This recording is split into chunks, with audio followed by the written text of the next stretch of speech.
Sur notre dernière vidéo, un commentaire venu du Canada a déclenché un débat auquel nous ne nous attendions pas. Son auteur affirmait quelque chose d'assez radical. Selon lui, en 2026, il ne faut plus acheter un SUV électrique ou hybride rechargeable chinois. Il faut le louer. Pourquoi? Parce que la technologie évolue tellement vite que personne ne sait réellement combien vaudront ces véhicules dans 4 ou 5 ans. Et plus nous lisions vos commentaires, plus une question revenait. Le vrai risque aujourd'hui est-il d'acheter un SUV chinois ou d'acheter le mauvais SUV chinois? Certains propriétaires de JQ nous racontent quelques bugs de jeunesse, mais nous expliquent malgré tout qu'ils adorent leur voiture. Des propriétaires de BYD nous disent qu'ils roulent presque exclusivement en électrique au quotidien et qu'ils ne reviendraient pas en arrière. Pendant ce temps, d'autres affirment que les constructeurs européens eux-mêmes ne sont plus forcément les valeurs sûres qu'ils étaient autrefois. Alors, qui a raison? Les prudents qui préfèrent louer, les convaincus qui ont déjà acheté, ou ceux qui pensent que les SUV chinois sont devenus de véritables alternatives aux marques historiques? Lequel mérite réellement votre argent en 2026? Peut-on faire confiance à ces marques sur le long terme?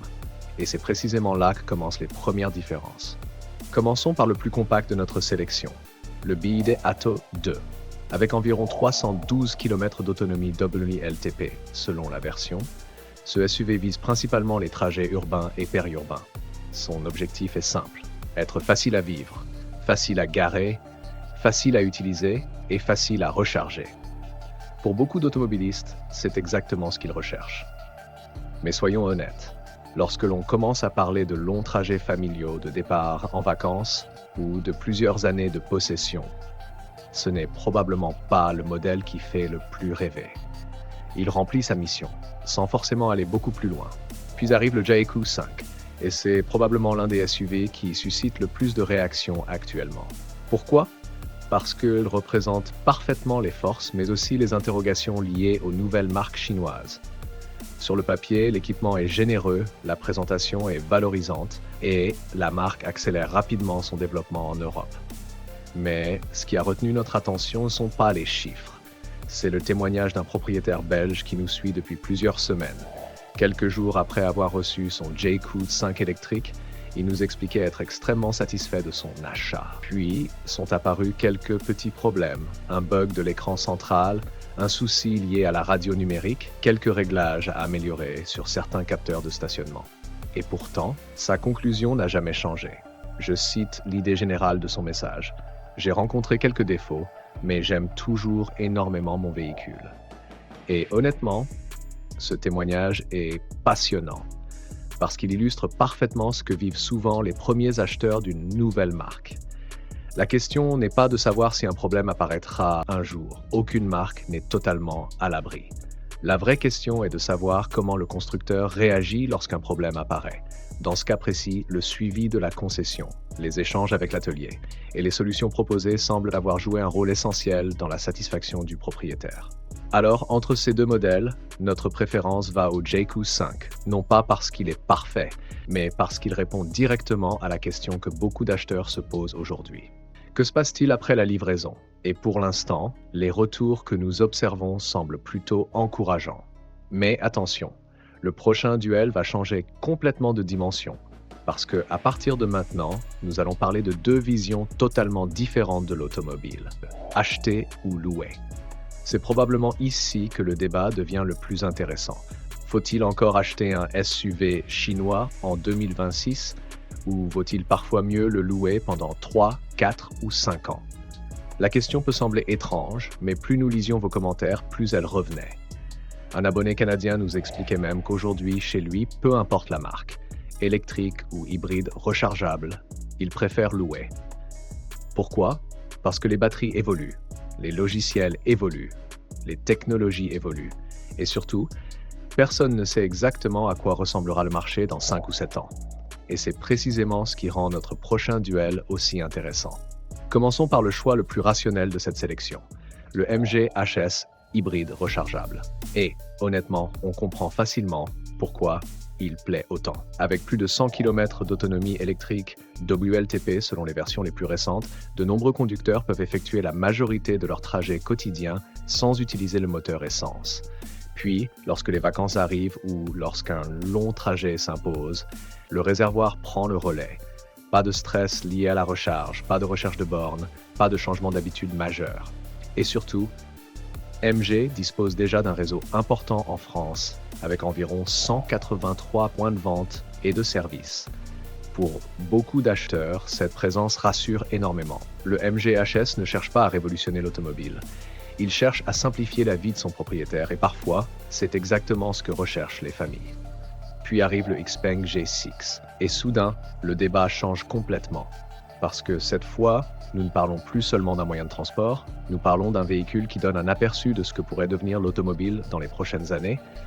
Architecture, 800 vols, recharge ultra rapide, plus de 550 km d'autonomie de WLTP selon certaines versions. 5 étoiles Euro NCAP. Et surtout, une réputation qui grandit rapidement autour de ses logiciels et de son expérience utilisateur. D'ailleurs, un autre commentaire nous a fait sourire. Un abonné résumait la situation ainsi. Le Xpeng G6 est peut-être plus avancé que les BYD, et avec une EOA de 3 ans, on risque quoi? Et c'est une remarque intéressante, parce qu'elle change complètement la façon d'analyser la voiture. Si vous achetez un véhicule pour le garder 10 ans, vous regardez le réseau, la fiabilité, la valeur de revente. Mais si vous savez déjà que vous allez le rendre dans 3 ans, alors la technologie devient beaucoup plus importante. Et dans ce domaine, le Xpeng G6 est probablement l'un des SUV chinois les plus impressionnants actuellement disponibles en Europe. Alors qui gagne ce duel? Le MG HS hybride rechargeable rassure davantage.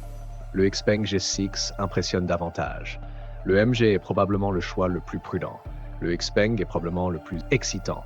Et c'est justement ce qui rend le choix difficile. Parce qu'il n'existe pas une seule bonne réponse. Tout dépend de votre façon d'acheter une voiture. Mais une chose est certaine. Les deux SUV qui arrivent maintenant jouent encore dans une autre catégorie. L'un est probablement le SUV le plus spectaculaire de tout ce classement. L'autre pourrait bien être celui que nous choisirions réellement avec notre propre argent. Et c'est là que tout va se décider. Partie 3. La meilleure voiture ou le meilleur achat. Commençons par le SUV qui impressionne immédiatement, le BYD Scion Sept, et honnêtement, c'est probablement le véhicule le plus spectaculaire de tout ce classement. Dès les premiers kilomètres, on comprend que BYD a voulu frapper fort. Selon les versions, la puissance peut dépasser 500 chevaux. L'autonomie WLTP dépasse les 500 km. La recharge ultra rapide réduit fortement les temps d'arrêt sur les longs trajets. Et l'ensemble donne une impression de modernité que peu de SUV chinois proposaient encore il y a quelques années. C'est simple. Si votre objectif est de posséder la voiture la plus impressionnante du parking, le Scion Sept a de sérieux arguments. Mais justement, c'est ici que la réflexion devient intéressante. Parce qu'une voiture impressionnante n'est pas forcément la voiture la plus adaptée à tout le monde. Puis arrive le Seal U.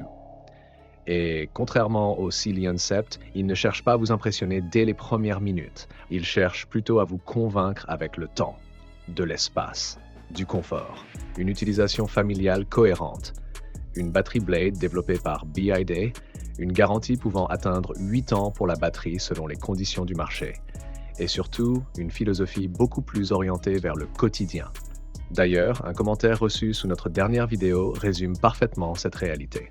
Un propriétaire de Seal U nous expliquait qu'après 2 ans d'utilisation, il n'avait rencontré aucun problème particulier. Un autre propriétaire vivant à la campagne nous racontait qu'il effectue la majorité de ses trajets quotidiens en mode électrique grâce à sa recharge à domicile. Pour lui, le Seal U n'est pas la voiture la plus spectaculaire, c'est simplement celle qui correspond parfaitement à son mode de vie. Et au fond, c'est peut-être cela le plus important, parce qu'une excellente fiche technique ne garantit pas forcément une excellente expérience au quotidien. Mais avant de rendre notre verdict, il faut parler d'un autre commentaire qui a attiré notre attention. Un abonné nous écrivait ceci. Pourquoi s'inquiéter uniquement de l'avenir des constructeurs chinois? Après tout, certaines marques européennes ont elles aussi connu des problèmes majeurs ces dernières années. Et honnêtement, il n'a pas totalement tort, car lorsque l'on regarde l'histoire récente du marché automobile, personne ne peut garantir avec certitude ce que vaudra une voiture dans 7 ou 10 ans. Personne. Ni pour une marque chinoise, ni pour une marque européenne, ni pour une marque américaine. La vérité est probablement plus simple. Le risque existe partout. La différence, c'est la façon dont chaque constructeur gère ce risque. Le gagnant. Si nous devions choisir la voiture la plus impressionnante de ce classement, le vainqueur serait probablement le Scion Sept.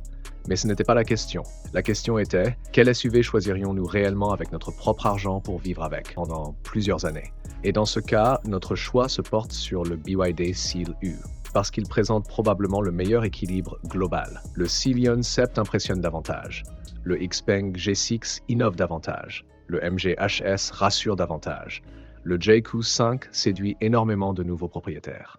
Mais le Seal U réussit quelque chose de très rare, être très bon presque partout. Je suis presque certain que beaucoup d'entre vous ne seront pas d'accord avec ce classement, et c'est justement ce qui nous intéresse. Alors dites-nous dans les commentaires, si vous deviez signer aujourd'hui, vous choisissez lequel? Certaines des meilleures idées de nos prochaines vidéos viennent directement de vos expériences. Et surtout, après avoir lu tous ces témoignages, êtes-vous du côté de ceux qui achètent ou du côté de ceux qui pensent que la location est devenue la stratégie la plus intelligente pour les SUV électriques de 2026? Parce que ce débat ne fait probablement que commencer.